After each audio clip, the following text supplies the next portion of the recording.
నెల్లూరు నరసింహకొండపై ఉన్న శ్రీ వేదగిరి లక్ష్మీ నరసింహస్వామి వారి దేవస్థానంలో ప్రత్యేక పూజలు నిర్వహించారు. ఆలయానికి భక్తులు పోటెత్తారు. తెల్లవారుజాము నుంచే భక్తుల రద్దీ కొనసాగుతోంది.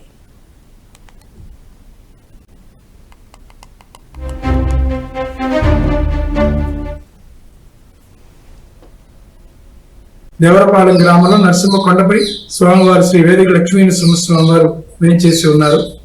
ఈ స్వామివారి స్థల పురాణం పూర్వము కశ్యప ప్రజాపతి లోక క్షేమార్థం సప్త మహర్షులచే ఇచ్చట యజ్ఞం చేశారని 7 హోమగుండం ఏర్పరిచి ప్రసన్నలక్ష్మి సమేత గోవిందరాజస్వామిని యాగ సంరక్షణార్థం ప్రతిష్ఠ చేసి ఈ యాగాన్ని నిర్విఘ్నంగా పరిసమాప్తి చేశారు.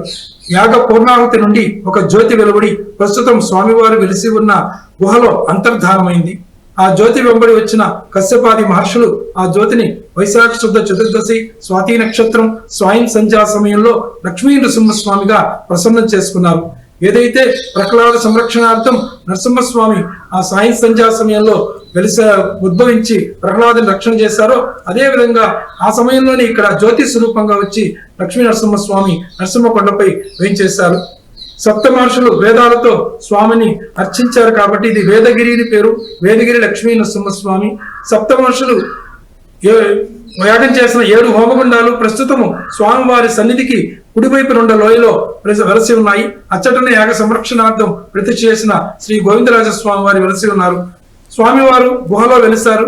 ఆ గుహలో వెలిసిన స్వామివారికి పల్లవరాజుల కాలంలో 1200 సంవత్సరాలప్పుడు గుహనే గుడిగా మలిచి సింహాకారంగా గుడి కట్టించారని చెప్పనేసి మన చరిత్ర చెబుతుంది. తరువాతి కాలంలో రెడ్డి రాజుల కాలంలో స్వామివారికి మండపాదులు గోపురం అంతా కూడా ఏర్పరిచారని చెప్పనేసి స్వామివారి చరిత్ర చెబుతుంది. స్వామివారి సన్నిధికి ఎడమ వైపున పైభాగంలో ఆదిలక్ష్మి అమ్మవారు వేయించేస్తున్నారు. స్వామి సన్నిధిలో స్వామి ఒడిలో చంచులక్ష్మి అమ్మవారు ఉంటారు. ఆదిలక్ష్మి అమ్మవారు ఏకాంతంగా స్వామి సన్నిధికి ఎడమ వైపున కొండపైన వేయించేస్తుంటారు. అమ్మవారు స్వామి మంచి వరప్రసాదిని.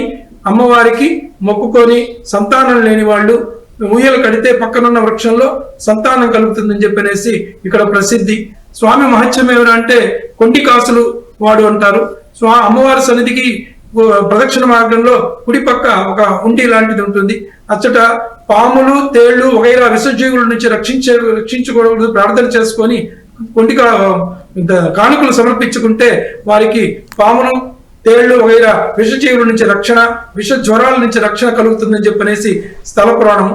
స్వామివారిని రామాయణ కాలంలో సీతాన్వేషణకు వెళుతూ రాముల వారు వేదగిరీశ్వరుని దర్శించుకున్నట్టని చెప్పి రామాయణంలో మనకు తెలుస్తుంది. అదేవిధంగా